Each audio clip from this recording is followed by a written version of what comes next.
তো আজকের অনলাইন ক্লাসে ইন্টারমিডিয়েট স্টুডেন্টদের স্বাগতম।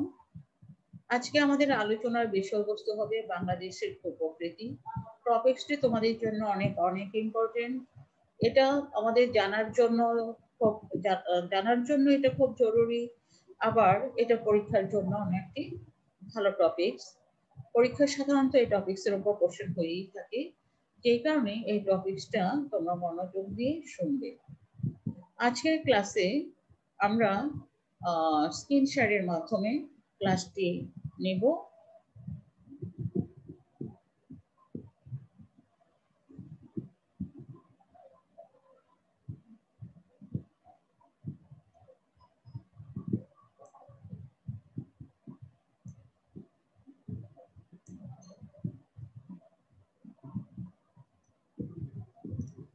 বাংলাদেশের ভূপ্রকৃতির বৈশিষ্ট্য। বাংলাদেশ পৃথিবীর একটি বৃহত্তম বদ্বীপ। এর উপর দিয়ে পদ্মা, মেঘনা, যমুনা, ব্রহ্মপুত্র, শীতলক্ষ্যা, কর্ণফুলী এই নদীগুলো প্রবাহিত হয়ে উত্তর দিক থেকে দক্ষিণ দিকের বঙ্গোপসাগরের অভিমুখে প্রবাহিত হচ্ছে। তো এই নদীগুলো দ্বারা বাংলাদেশে পলল সমভূমি গড়ে উঠেছে।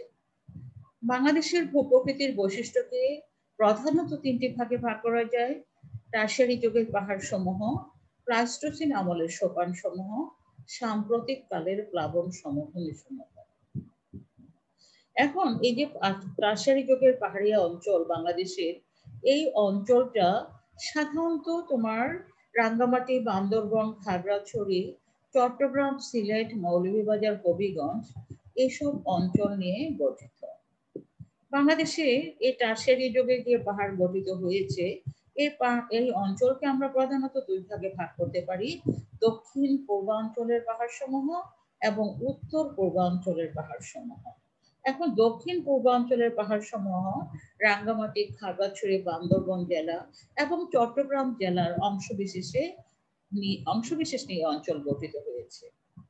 তো এই অঞ্চলে কর্ণফুলী, সাঙ্গু, মাহতা, মহুরী, হালদা, কাশালং, নাও এই নদীগুলো প্রবাহিত হয়েছে। এই নদীগুলো যেহেতু পাহাড়ি নদী, সেই কারণে এগুলো বেশ খরস্রোতা, এবং কর্ণফুলী নদীর কাপ্তাই নামক স্থানে পানির স্রোতকে বাদ দিয়ে পানি বিদ্যুৎ উৎপাদন করা হয়েছে। এখানে এই অঞ্চলে দেখা গেছে যে প্রচুর পরিমাণে বাংলাদেশের বিখ্যাত বনভূমি, চিরহরিৎ বনভূমি এখানে গড়ে উঠেছে। আবার দেখা যাচ্ছে যে এই অঞ্চলে যে পাহাড়গুলো আছে, গড় উচ্চতা 600 মিটার।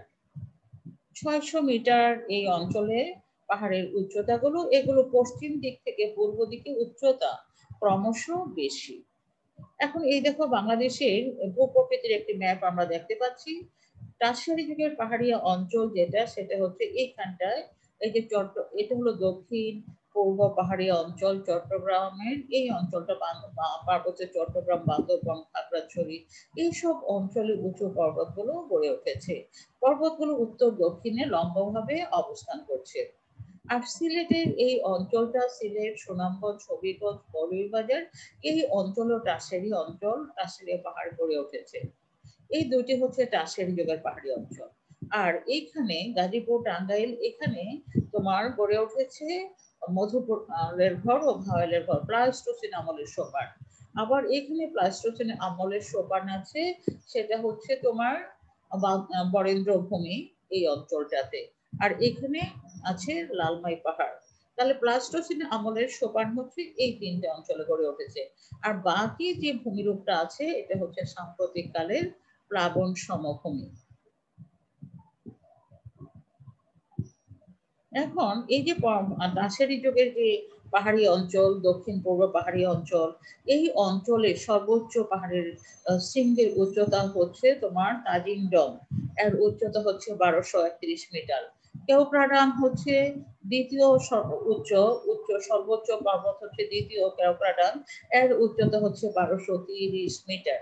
আর 3 নম্বর যেটা, সেটা হচ্ছে মগডক নেওয়াল, সেটার উচ্চতা হচ্ছে তোমার 1064 মিটার।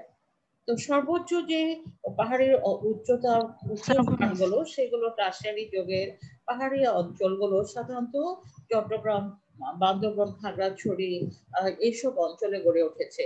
তবে এই অঞ্চলে যারা জনগণ আছে তারা সাধারণত ঝুম পদ্ধতিতে চাষাবাদ করে।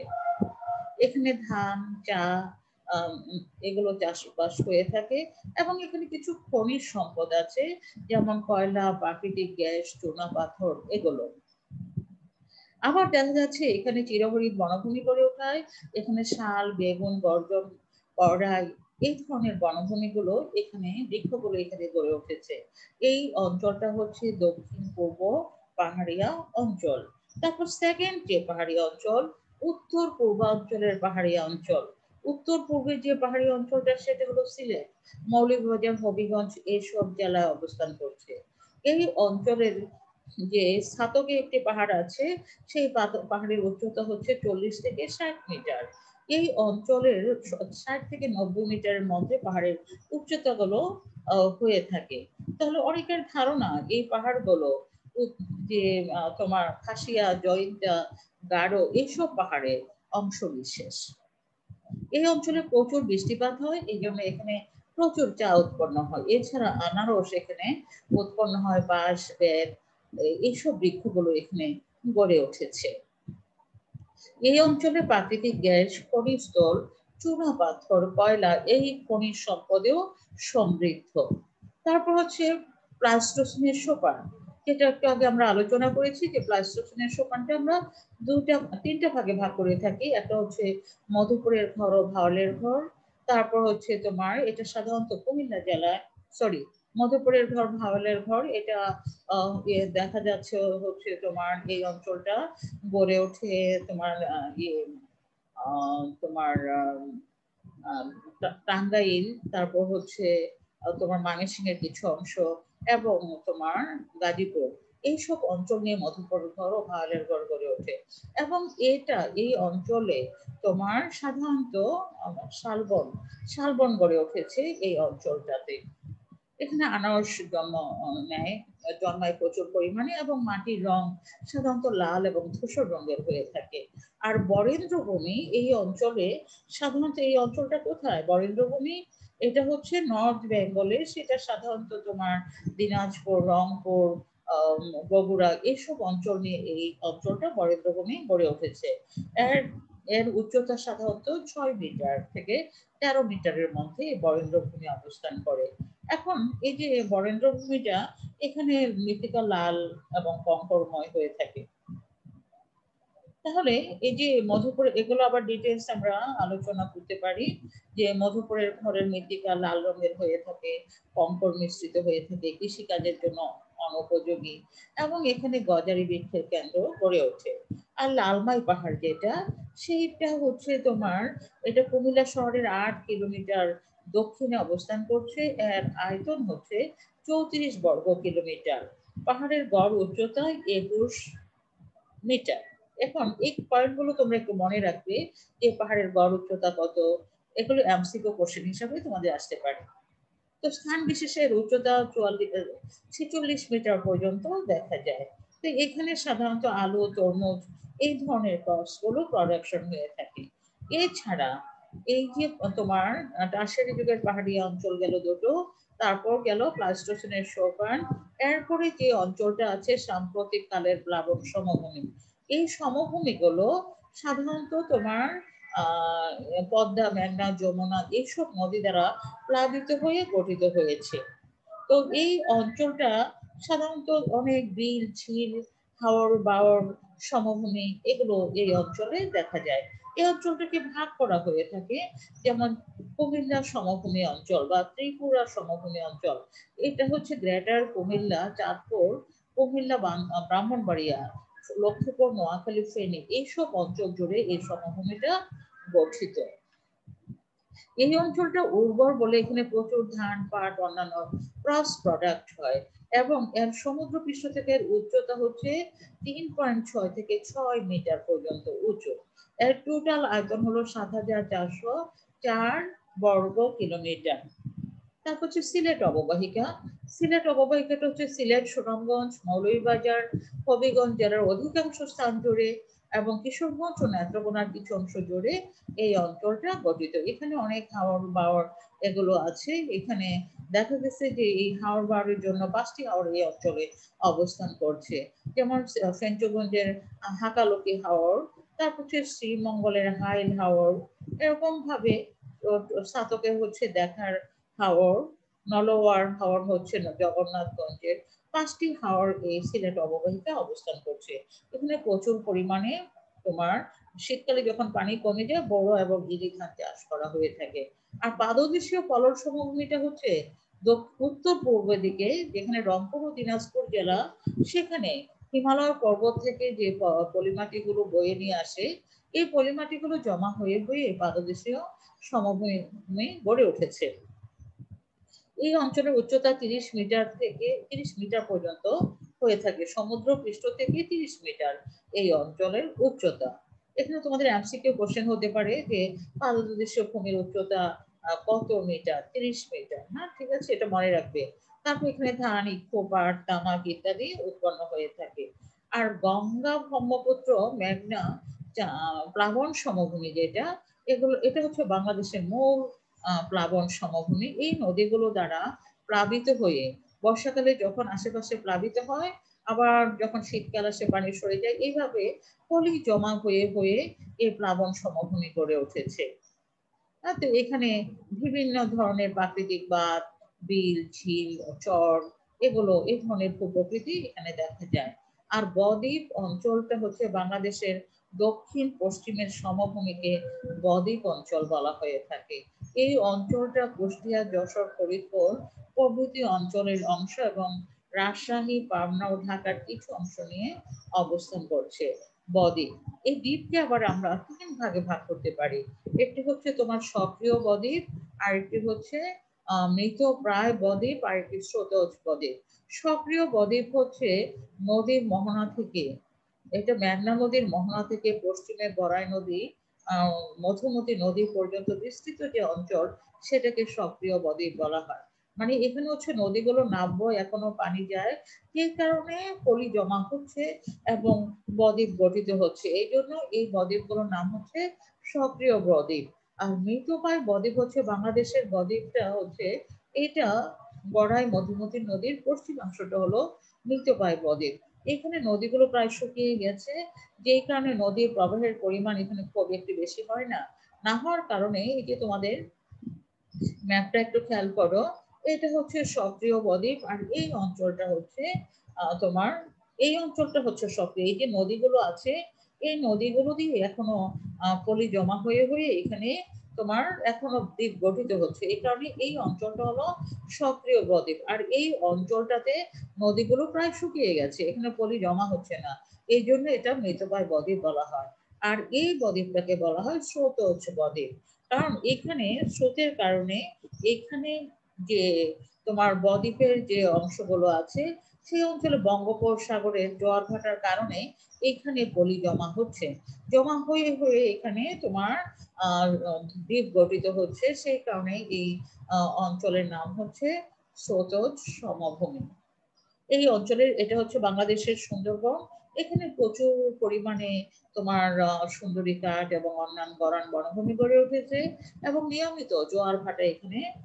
জোয়ার ভাটা কেন হয়? এদিকে কি আছে? বঙ্গোপসাগর। বঙ্গোপসাগর থাকার কারণে জোয়ার হচ্ছে, ভাটা হচ্ছে, এই কারণে এখানে লবণাক্ত মৃত্তিকা সৃষ্টি হচ্ছে এবং গরান বনভূমি গড়ে উঠেছে। আরেকটি উপকূলীয় সমভূমি হলো ফেনী থেকে কক্সবাজারের কিছু দক্ষিণ পূর্ব পর্যন্ত। এই গড়ে এই অঞ্চলটি হচ্ছে 9.6 কিলোমিটার। এখানে পদ্মা, কর্ণফুলী, সাঙ্গো, মাতামুহুরী, বাঁশখালী এই নদীগুলো দ্বারা পলি গঠিত হচ্ছে। এটা সমুদ্র তট বা তোমার সৈকত, বালিয়াড়ি, এগুলো এই উপকূলীয় অঞ্চলের বৈশিষ্ট্য। এখানে প্রচুর পরিমাণে তোমার লবণ চাষ করা হয়ে থাকে এই সৈকত অঞ্চলগুলোতে, এবং প্রাকৃতিক সৌন্দর্য উপভোগ করার জন্য এই সৈকতগুলোতে কক্সবাজার থেকে কক্সবাজার হচ্ছে পৃথিবীর সবচেয়ে বড় সমুদ্র সৈকত, যা মানুষের জন্য পর্যটকদের অনেক বেশি আকর্ষণ করে। এই জন্য দেশি বিদেশি বহু পর্যটক এখানে এসে ভিড় জমায়। তাহলে এই হচ্ছে আমাদের বাংলাদেশের ভূপ্রকৃতির বৈশিষ্ট্য। এখন কি তোমরা বুঝতে পেরেছো যে বাংলাদেশের ভূপ্রকৃতিটা সাধারণত তোমার কত প্রকার? সাধারণত 3 প্রকার। একটা হচ্ছে তোমার টারশিয়ারি যুগের পাহাড়ি অঞ্চল, বা টারশিয়ারি যুগের পাহাড়ি অঞ্চলটা আবার 2টা ভাগে ভাগ। একটা হচ্ছে দক্ষিণ পূর্ব পাহাড়ি অঞ্চল, যেটা আমরা চট্টগ্রাম, পার্বত্য চট্টগ্রাম, রাঙ্গামাটি, খাগড়াছড়ি এসব অঞ্চলটাকে বুঝি। আর আরেকটা হচ্ছে উত্তর পূর্ব পাহাড়ি অঞ্চল, যেটা সিলেট, সাতক, সুনামগঞ্জ এইসব অঞ্চলকে আমরা বুঝে থাকি। তারপর হচ্ছে প্লাইস্টোসিন আমলের সোপার, এটা হচ্ছে বরেন্দ্রভূমি। তারপর হচ্ছে তোমার এদিকে হচ্ছে মধুপুরের ঘর, ভাওয়ালের ঘর, এগুলো হচ্ছে প্লাইস্টোসিনের সোপার। তারপর হচ্ছে সাম্প্রতিক কালের প্লাবন সমভূমি, এটা হচ্ছে সাম্প্রতিক কালের প্লাবন সমভূমি। কথার অর্থ হচ্ছে বাংলাদেশ নদীমাতৃক দেশ, পদ্মা, মেঘনা, যমুনা, কর্ণফুলী অনেক নদী আছে বাংলাদেশে। এগুলোর আবার উপনদীর শাখা নদী আছে। এগুলো প্লাবিত হয়ে আশেপাশে যখন প্লাবিত হয়, বর্ষার সময় প্লাবিত হয়ে যাওয়ার পরে আবার পানি শুকিয়ে যায়। শুকিয়ে গিয়ে সেই পানিগুলো কি হয়, পানি যখন শুকিয়ে যায় তখন সেটা তোমার আবার এই পলিটা জমা হয়। এভাবে হয়ে হয়ে বাংলাদেশের অধিকাংশ ভূপ্রকৃতি বাংলাদেশ সাম্প্রতিক কালের প্লাবন সমভূমির অন্তর্ভুক্ত। সেগুলোকে আবার ভাগ করা হয়েছে সিলেট অববাহিকা, ত্রিপুরা অববাহিকা, পাদদেশীয় সমভূমি, তারপর হচ্ছে বদ্বীপ অঞ্চল, যে অঞ্চলটাতে দ্বীপ এখনো পরিগঠিত হয়ে হয়ে দ্বীপ তৈরি হচ্ছে। বাংলাদেশের বদ্বীপ হচ্ছে সারা বিশ্বের ভিতরে সবচেয়ে বড় বদ্বীপ হচ্ছে বাংলাদেশে। এই কথাগুলো তোমরা মনে রাখবে, তোমাদের যখন এমসিকিউ কোশ্চেন হবে তখন এই ধরনের কোশ্চেন হবে, সবচেয়ে বড় বদ্বীপ কোথায় অবস্থিত? আমাদের বাংলাদেশে। এটা মনে রাখতে হবে। তো বদ্বীপটাকে আবার আমরা 3 ভাগে ভাগ করি, একটি মৃত, একটি সক্রিয়, আর একটি হচ্ছে যেটা একটা হচ্ছে মৃদু পায়, মানে এখন আর হচ্ছে না, এরকম 2 ভাগে ভাগ করা হয়। একটা মৃত বদ্বীপ, একটা হচ্ছে সক্রিয় বদ্বীপ, আর একটা হচ্ছে স্রোতজ। স্রোতজ যেটা সেটা হচ্ছে তোমার সুন্দরবন এলাকার যে সমভূমিটা আছে। তারপর হচ্ছে তোমাদের আমরা যেটা করব এরপরে বাংলাদেশের ভূপ্রকৃতির উপর একটা সিকিউ কোশ্চেন আসবে। এখন কোশ্চেনটা কিভাবে হবে তোমরা আমরা একটু ম্যাপে দেখি, তারপর তোমাদের উদ্দীপকটা দিয়ে দিব।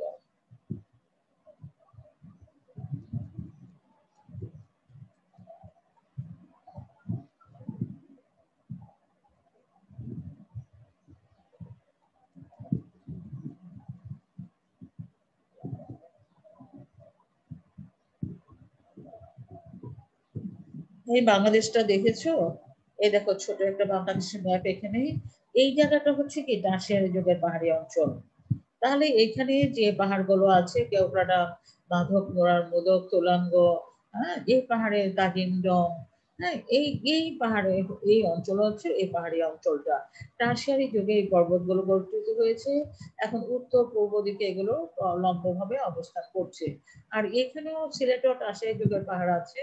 এখানে এই পাহাড়গুলো অঞ্চলে সাধারণত এখানে সিলেট পাহাড় আছে, ছাতক পাহাড় আছে, এগুলো উচ্চতা কম্পারেটিভলি কম। আবার এগুলো গারো, খাসিয়া, জৈতে এইসব পাহাড়ের অবশিষ্টকে এখানে অবশেষ অংশ হিসেবে অনেকে এটাকে অনুমান করে থাকে। আর এখানে হলো গাজীপুরে হলো তোমার মধুপুরের ঘর, ভাওয়ালের ঘর, মৃত্তিকা লাল, কঙ্কর, কৃষিকাজের জন্য খুব একটা ভালো না। হ্যাঁ, তো এদের উচ্চতাও ওরকম পাহাড় পর্বত না, এটা একটু উঁচু ভূমিরও। আর এখানে বরেন্দ্রভূমি আছে, সেখানেও তোমার এটা রাজশাহী, দিনাজপুর, রংপুর, বগুড়া এসব অঞ্চলে বরেন্দ্রভূমি গড়ে উঠেছে। তাহলে এই প্লাস্টোসিনের যে ভূমিরূপ গুলো সেগুলোর আলাদা বৈশিষ্ট্য আছে, পাহাড়ি অঞ্চলের আলাদা বৈশিষ্ট্য আছে। আবার এখানে পাহাড়ি অঞ্চল হলো চির হরিৎ বনভূমি গুলো গড়ে উঠেছে। আর এখানে প্লাস্টোসিনে হলো শালবন বা পত্র পতনশীল বনভূমি গুলো গড়ে উঠেছে। আর এখানে যে বনভূমিটা গড়ে উঠেছে এটা হচ্ছে কি স্রোতজ, স্রোতজ সমভূমি। এখানে সাধারণত গরান বনভূমি, সুন্দরবন এই অঞ্চলটাতে গড়ে উঠেছে। এখন তোমরা কি মোটামুটি বুঝতে পেরেছো বাংলাদেশের ভূপ্রকৃতির অ্যাজ এ হোল একটা আইডিয়া হয়েছে তোমাদের? জি ম্যাম। অসুবিধা নাই তো? নূরজাহানের, নূরজাহান কি বুঝতে পেরেছো বাবু? জি মিস। না পারলে বইটা একটু ভালো করে পড়বে। আর আমি যে ভিডিওটা দিব, এটা কিন্তু একটা ভিডিও ক্লাস আমি আপলোড দিব, সেটা তোমরা সুন্দর করে কয়েকবার করে শুনবে, শুনলে এবং বইয়ের সাথে মিলাই নেবে, এতে করে তোমাদের আইডিয়াটা আরো ক্লিয়ার হয়ে যাবে। এখন আমি এরই উপরে তোমাদের এর উপরে একটা উদ্দীপক দিচ্ছি, উদ্দীপকটা একটু দেখো।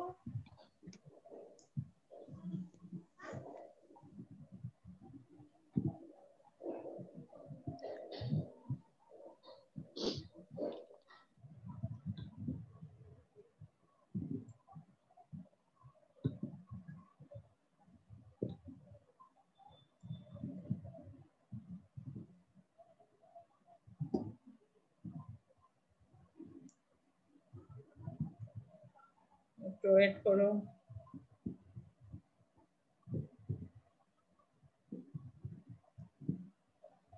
তোমার কি পরীক্ষার জন্য ইয়ে করতেছো? পরীক্ষার জন্য কি কলেজ ক্লাস করা বন্ধ করে দিচ্ছ নাকি? এরকম কি মনে হয়? না ম্যাম, সবাই মনে হয় ঘুমাচ্ছে, বিভিন্ন ধরনের কাজে ব্যস্ত আছে মনে হয়, সেজন্য বন্ধ করে দিয়েছে।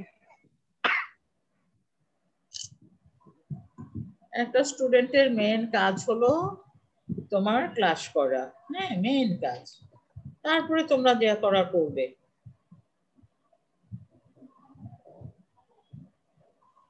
আচ্ছা আমি একটা উদ্দীপক তোমাদের দিচ্ছি, উদ্দীপকটা একটু তোমরা দেখো, একটু বুঝে নাও উদ্দীপকটা।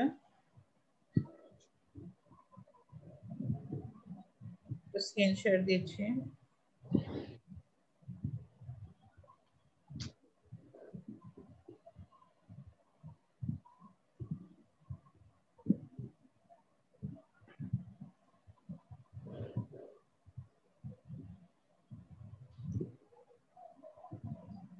দেখো উদ্দীপকটা একটু তোমরা পড়ে নাও। তোমরা স্ক্রিনটা দেখতে পাও? স্ক্রিনটা কি তোমরা দেখতে পাও? জি পড়ো উদ্দীপকটা, উদ্দীপকটা পড়ো। মাসুদ পারভেজের বাড়ি পটুয়াখালী জেলায়। এসএসসি পরীক্ষার সময় সে তার বন্ধুর বাড়ি গাজীপুরে বেড়াতে যায়। ঠিক আছে, একটু পড়ো পড়ো উদ্দীপকটা একটু পড়ো, বোঝার চেষ্টা করো। সেখানে লালচে রং মাটি এবং ফল দেখতে সর্বশেষ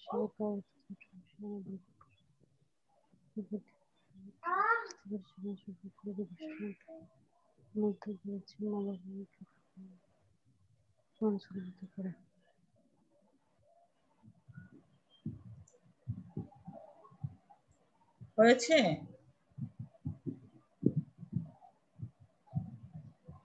মাসুদ পারভেজের বাড়ি পটুয়াখালী জেলায়।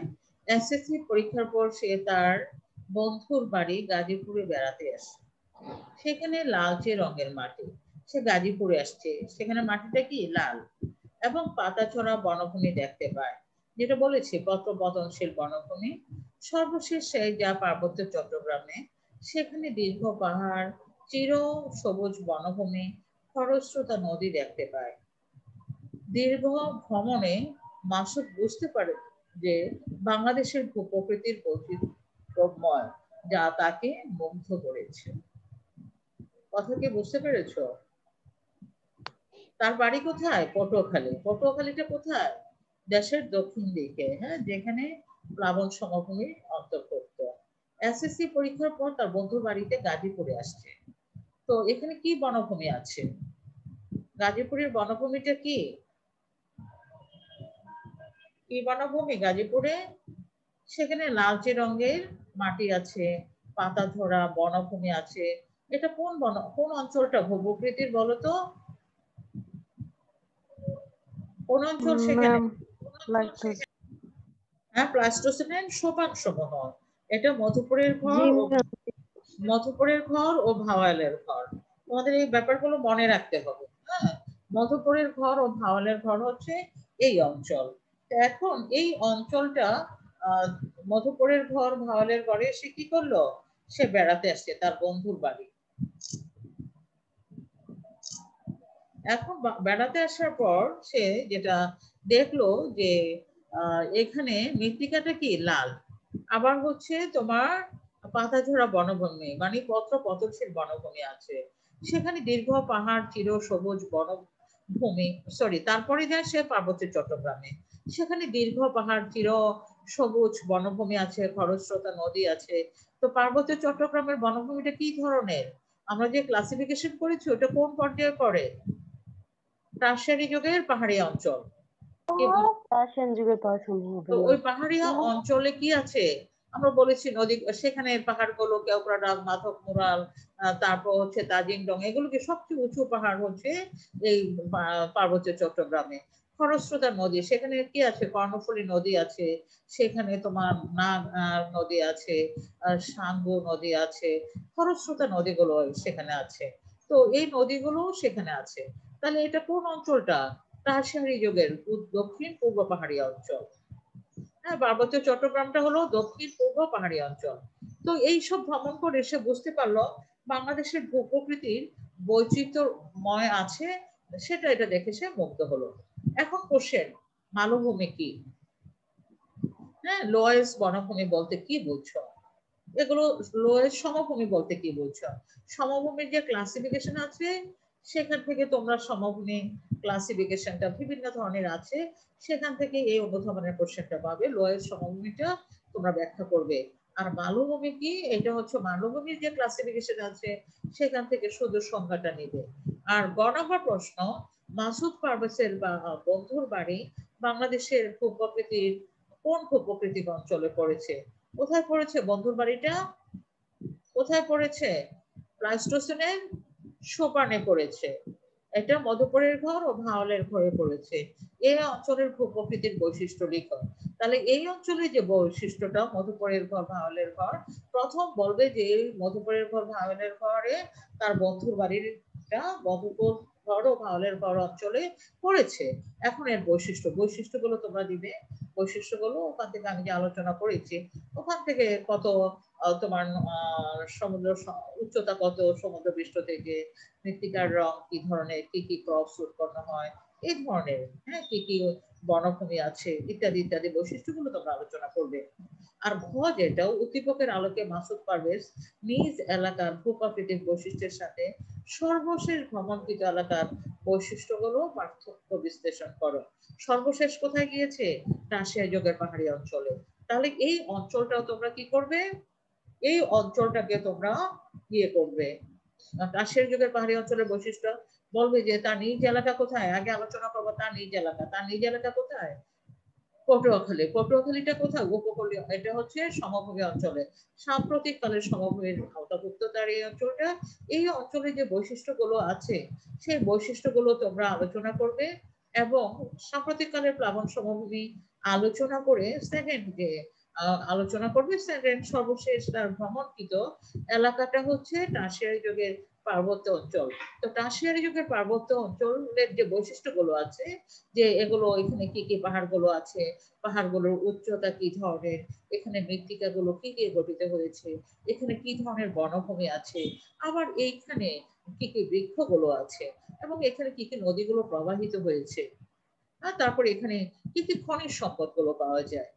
এখানে যেমন টারশিয়ারি যুগের পাহাড়ি অঞ্চলগুলোতে খনিজ সম্পদ কি আছে, গ্যাস আছে, এখানে এখানে কয়লা আছে, এখানে চুনা পাথর আছে, এখানে যে কয়লা, এই সম্পদগুলো তোমরা আস্তে আস্তে একটা একটি করে পয়েন্টে আকারে এই পয়েন্টগুলো তোমরা লিখে দিবে। তাহলে এটা তোমাদের হোমওয়ার্ক রইলো, এই উদ্দীপকটা তোমাদের হোমওয়ার্ক রইলো, এটা হোমওয়ার্ক হিসেবে তোমরা কাজ করবে। আর আমরা 12টা উদ্দীপক যে দিব, এখানে এর মধ্যে এইটা একটা থাকবে, আর 11টা ফার্স্ট পেপার সেকেন্ড পেপার দুটো থেকে আরো 11টা করে উদ্দীপক পাবে মেন পরীক্ষার জন্য। 24টা করে উদ্দীপক তোমাদের হোমওয়ার্ক করে এনে জমা দিবে। 12টা যারা দিয়েছো তারা বাকি 12টা আমরা দিয়ে দিলে সেটা নিয়ে আসবে। আর পরীক্ষা সবাই যেন অ্যাটেন্ড করো, অ্যাটেন্ড না করলে পরে সেন্ট আপ করবে না। যদি পরীক্ষা কলেজে হয়ে থাকে সেন্ট আপ করবে না, ঠিক আছে? আর তোমরা টেক্সট বুক কিনে নিয়ে এমসিকিউ কোশ্চেন গুলো পড়ে নিবে, কারণ এত এমসিকিউ কোশ্চেন তো আমরা দিতে পারবো না।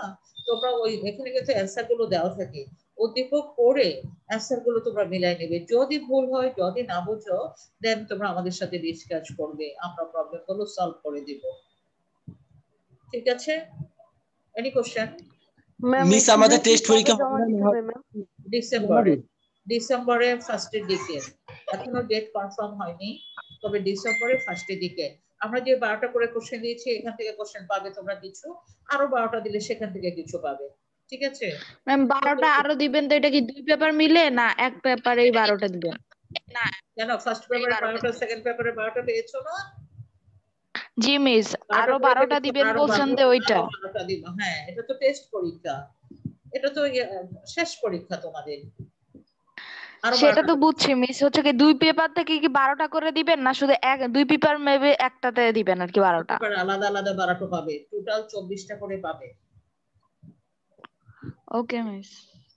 আর বন্ধুরা যারা আসেন না তাদেরকে একটু দয়া করে আসতে বলবেন, এবং পরীক্ষা এই যে অ্যাসাইনমেন্ট গুলো যেন সবাই জমা দিয়ে দেয়। আর অ্যাসাইনমেন্ট মিস আমরা তো বলি আমরা এগুলো ব্যাক করে দিব, এগুলো নিয়ে বাসা বসে পড়ে নিবা। ঠিক আছে? আর ক্লাসে যে কয়েকটাই ক্লাসে এসো, এমনি তো ক্লাস পাওনি তোমরা, তারপরে এখন ফাঁকি করলে, যদি ফাঁকি দাও তাহলে তোমরা যে প্রিপারেশন নেবে সেটাও তোমার প্রিপারেশনটা ভালোভাবে নিতে পারবে না। ঠিক আছে? তো ঠিক আছে, ভালো থেকো সবাই, সুস্থ থেকো। নূরজাহান, আর কারো যদি আসসালামু আলাইকুম। জি হ্যাঁ কোশ্চেন থাকলে নূরজাহান শনিবারে কলেজ আসবি?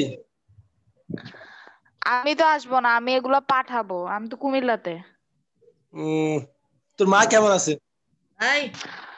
আছে মোটামুটি। ম্যাম আছে কথা বলে। আরে ম্যাম রাগ দিছে নি? আল্লাহ হাফেজ। ওকে মিস, আসসালামু আলাইকুম।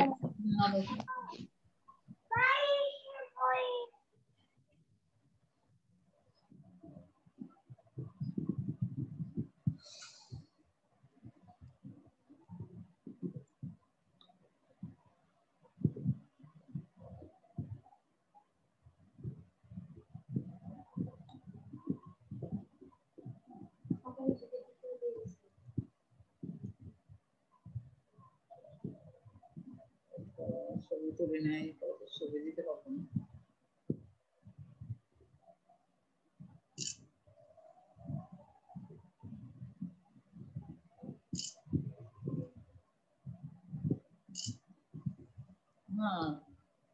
রাত্রে নিয়ে আসছিলাম, সন্ধ্যায় এসেছিল, এসে আর কিছু না, খালি করি না তো, করি না দেখেই পারি না।